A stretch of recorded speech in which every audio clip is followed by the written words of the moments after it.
Welcome back, everybody, to Two Guys and a Stack of Comics. It is Sunday, so it's time for our weekly Watchmen breakdown. We kick off the second half of Watchmen. We are on the seventh chapter of the story, as we are all kind of the falling action at this point, as everything in Watchmen is going through. So we're in the back half of that. We go to chapter 7, A Brother to Dragons, the seventh issue of this great masterclass 12-issue series, which, as you see in the headlines, we are kind of at the end going to determine whether or not we believe this is actually the greatest graphic novel or comic book of all time.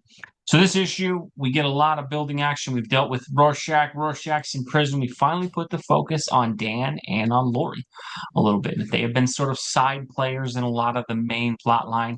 We've seen Dan through mainly the spectrum of Rorschach as his retired former partner, and him meeting with the original Night Owl. Lori is seen through the prism of being Dr. Manhattan's girlfriend, and then her kind of past and her interactions with her mom. This is the issue where these two characters come into focus.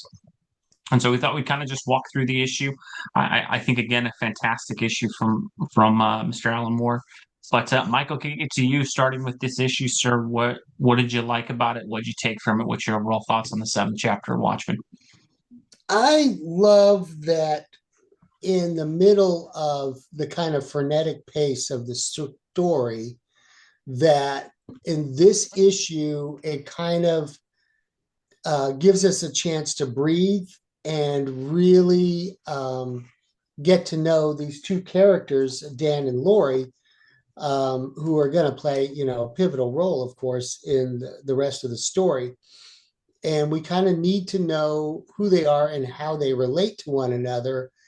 And, we get some backstory of how, Dan was such a fanboy of Hollis. And you get the idea from Lori that she's kind of itching to get back in the suit again and get out there. And you get the idea that Dan didn't know that he wanted to do that, but he really did, and so they take this little adventure together. And again, with the colorist and the way that they do the warm and cool color tones. Mm-hmm. And Dave Gibbons' artwork is just classic. It's very good. But you get to know Lori and Dan, and you get to see how they work together. She's staying over there because she's got no place to go now. And you get to really see them interact. And, Dan kind of talking about his gadgets, and, it's very Batman-esque down there in the subway tunnel with Yeah. his little owl car and his owl, flying saucer thing that he has. And she's very intrigued by it, and there's a dream sequence in there. It's really well done, and it's not too heavy-handed. Like I said, it gave me a moment to breathe. How about you? Yeah, I think this is the most straightforward, almost regular issue of Watchmen, in that this is almost like we've seen this a lot of the hero who can't retire kind of thing. And that's been done so Yeah. many times with Batman or Daredevil or whenever they do these futuristic stories. I think what was really cool about this is these are probably the two best characters in Watchmen in terms of they're the most non-despicable people of the Right, Watchmen characters. right. Are the most straightforward kind of superhero trope sort of thing. And I think one of the brilliant things that Alan Moore does is in all of these characters, he touches on a little bit of humanity that you can connect to. And I think, when I used to read this graphic novel, Rorschach was always the most interesting character. He was the POV character. And so every time I read the story, I was mainly interested in the Rorschach parts. As I got a little older, Manhattan's really interesting. I always kind of saw Dan as a little boring. And then you read this, and what you realize is Dan is kind of like a lot of us older guys, where you used to have something you were really passionate about, and then you convince yourself, or life just puts it up on you, that you take a little more boring approach to life, right? You mitigate the risk. And I think Dan is a guy that he probably convinced himself it was smart, and like, oh man, that was ridiculous what I used to do, but he's itching to get back in. And I think Yeah. that's so cool, because I think so many of us can relate to that. You find something in life that you used to do, and it reawakens something in you where it's like, oh man, I used to love to do that kind of thing. And so I think that's such a human touch that's been added in there. I think the other part is, that early part where she's going around, she's trying to play with the equipment and stuff, and she's lighting things on fire and all Yeah. that. There's just human touches to these two people that make them feel real in a world that Watchmen has very over the top kind of characters. Rorschach is an exaggeration almost. Dr. Manhattan, Ozymandias, whereas Dan and Laurie are the real, like almost real people in this story, right? Granted, they have this incredibly different hobby than anybody else does, but Yeah. there's something human and something striking to them, and I think that's the huge balance that Moore throws into this thing in the middle of it, right? Where in chapter 7 is you get this chapter that reestablishes that these are people. And I think that's something. Sometimes people critique a lot of DC comics for that. Of the heroes were almost like these statuesque kind of characters with very little personality, and you might say that with like Rorschach and some of the others. Dan and Laurie just brings back that focus of, okay, there's actual, real, tangible people to this, not perfect, not incredible people. But I thought that was great, and I thought the building relationship between the two of them makes a ton of sense too. I think again, it's a subtle build that he does well with. Um, with And this, then Mike, they obviously they kind of go through the romantic revelation between these two characters. Did that feel forced to you? Like, how do you think Moore did in that element of building it into the comic? uh, I I was comparing and contrasting to how modern writers introduce these love interests, and it's forced in the first or second issue, and here it's the seventh issue where we get the cup. I don't think it was forced. I think Laurie's character, you understood that she's been alone and lonely for a long time, and obviously Dan has. And when two really lonely people get together and they have all that they have in common that those two do, and Mm-hmm. you can see that happening, and it's a good fit. And I think they both know it, and I think Dan, probably. I don't know. I just feel like, yeah, I could see that happening with these two characters, as improbable as their situation was, as human as they are, that could definitely happen. No, it makes a ton. I think this is one of the elements of Moore's in this because I'll say I think Moore struggles a bit with relationships in some of his other works when I've read them. This one is one of the more natural connections I've seen in comic books that I think really, really works, and that I think the groundwork of it all. You have two people, as you pointed out, very lonely people. Both of them used to have this thing that gave their life's meaning, and now they have both kind of settled into these lives that are bored, and you can tell they are bored, right? Even Yeah, in, obviously Alan Moore being Alan Moore put some mature things about Dan having performance issues when he's not in the costume sort of thing. And again, that's sort of the mask again of yeah, Dan is not being completely himself when he's not being Night Owl. yeah, He is turned off a huge part of his personality to settle and be absolutely. this safe, boring, subtle guy. And I think it's just a cool build of him. Of you have Rorschach kind of needle him about him retiring, and you see how sad he is in that haunting image of him kind of slumped as Rorschach walks through the tunnels, and you see Yeah, everything building throughout. He's still got the gear, and I think it's the line in there where he's like, she's asking why didn't you get rid of all the gear, and he's kind of like, it's like when a romance breaks up, it's over, but you don't want to return the engagement presents. And I think right. that's such a cool character thing of Dan, and there's so many people like that where there's something that's not.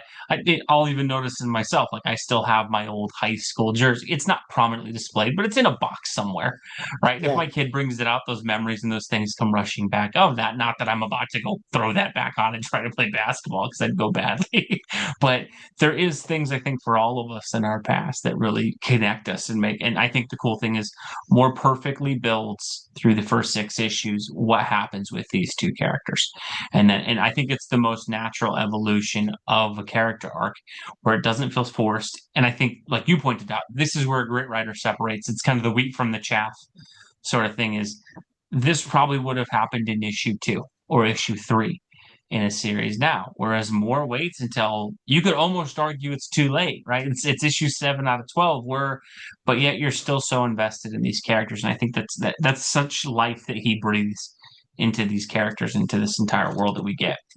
did you We get get the Easter egg of the writer of the pirate comics? Hmm. He disappeared. Yep. Yeah. No, and I think that's the other thing is there's no like that small little detail that he throws in there. Everything in this story connects, and you And, can tell he had and this plan that he was weaving through every single panel. and Billie Holiday singing "You're My Thrill," Hmm. through that whole last scene, and that was really cool. Music is, it's so hard to incorporate music into literature. But when I was reading it, I could hear Billie Holiday's voice. Yeah, no, and I think that it's again, it's one of those things where Moore does stuff that a lot of modern writers struggle with. And I think we associate that now when we see music being integrated into a thing, it's an eye rolling, like, oh my gosh, what is this kind of thing? When you have actually someone who's good at this job and knows what they're doing, it fits the scene and it works really, really well.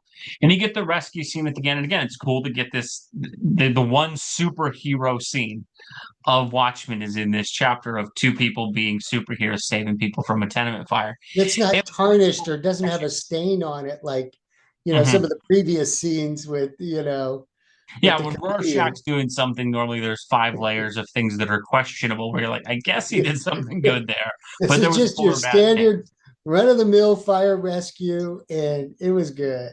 I enjoyed it No, thoroughly. and then you get the end, and at the end, Dan kind of springs it on her, like, "Hey, I think we should spring Rorschach," and she's understandably She's like, confused. what? We I went think from one of the 25 miles an hour to that's a 90-mile an hour kind of thing. Yeah. Just I think saving kids from a burning building. Now we're going to break into a now we're going to maximum bring security Rorschach out prison. of prison. I think what I love about that, and I think what was really cool is I think they showed like once Dan turned it back on to being Night Owl again, Yeah. he instantly goes back to that, and you could see. I think that's one of the great things Moore does is immediately instead of just going, "Hey, we could be superheroes again. This was fun," it's immediately no, let's go to the next level and let's bring Rorschach. And I think it's a cool thing that he shows of like this is why Dan probably had this in check for all Yeah. these years is that immediately a stupid decision right after it, but it's made out of loyalty. And again, I think that's one of the cool things Moore's done is you've had Rorschach repeatedly checking in on Dan, like breaking his lockdown and everything, Yeah. but it's been there in Dan's subconscious, and now Dan is ready to go back and make that happen. I What just did he think say? You should probably get better locks. Yeah. no, and I think it's a cool thing that more this chapter to me is what I think separates Watchmen from other stories is I've seen this, and I'll just kind of name call one character, one writer, not in a negative way because I know he has fans, but Tom King often writes these 12-issue maxi series that are sort of modeled after Watchmen. He does the 9 panel, presentation, all of that stuff, and almost in all of those, he always has some sort of interlude issue. This would be, I think, the equivalent of an interlude issue from the main plot. But the thing with this is this felt natural. It bridged in. It gave us more information on characters we already knew. We saw natural evolutions, and it really becomes an essential piece of the story where, yes, we're taking a break from the hero hunting. All this crazy stuff is happening. Rorschach's in jail. Manhattan's on Mars. All these crazy pieces on the board. But it's not a fill-in. This is Yeah. absolutely an essential piece of the story. And I think that's where so many people struggle now is they will try to do like an interlude issue kind of like this and it falls flat because you're like, okay, this was a waste of pages.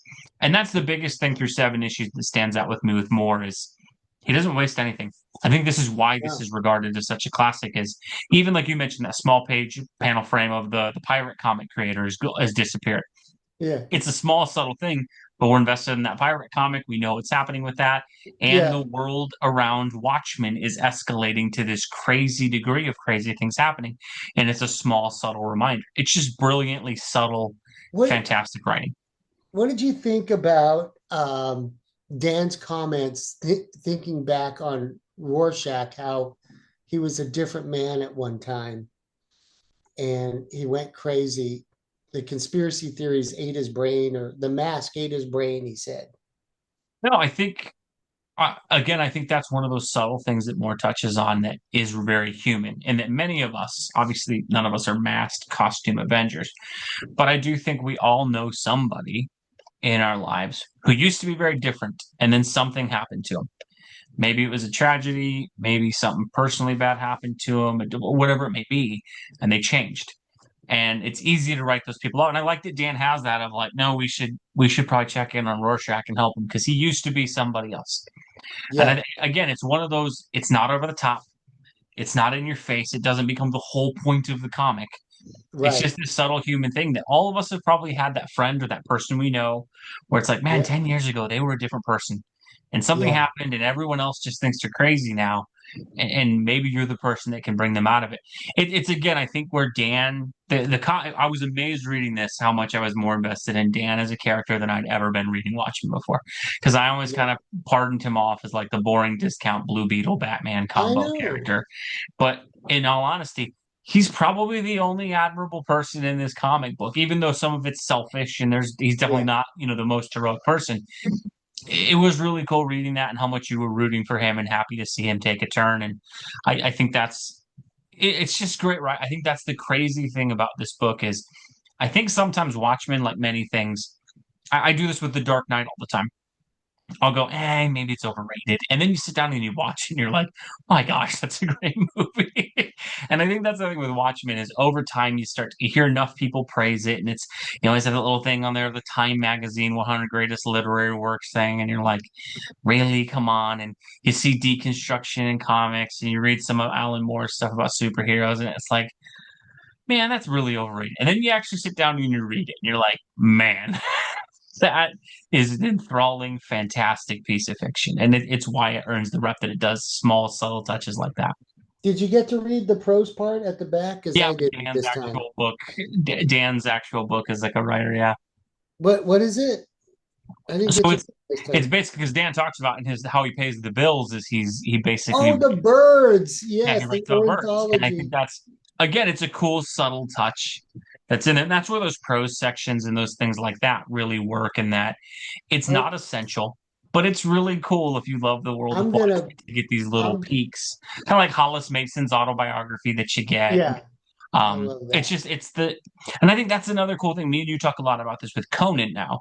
Conan does these really cool things in the back where you have at the chainmail section, I think they call it, Yeah. where you get the stuff about, hey, here's who this character is, here's their history, here's what makes sense, here's their first appearance, this is why we chose the path fit, and it adds so much as a reader. And that's the cool thing with Watchmen. All these things, whether it's the psychological profile of Rorschach, whether it's breaking down Ozymandias's business with his interviews in the back, all of it's just really cool world building stuff that just adds and contributes and does things that comics used to do. And yeah, it really makes Watchmen stand out in an incredible way. But that is chapter 7 of Watchmen. Let us know, guys. I hope you guys are enjoying it. I hope you're reading along with us. I know we've got a few folks in the comments watching with it. We appreciate all the engagement you guys have. If you disagree with us, agree with us, anything like that, we're loving reading through this. We got 5 more chapters to go, but looks like we'll be on to chapter 8 next week. Hope everybody has a great day. Have a blessed Sunday. God bless you. We'll catch you in our next video, folks. Thanks, everybody.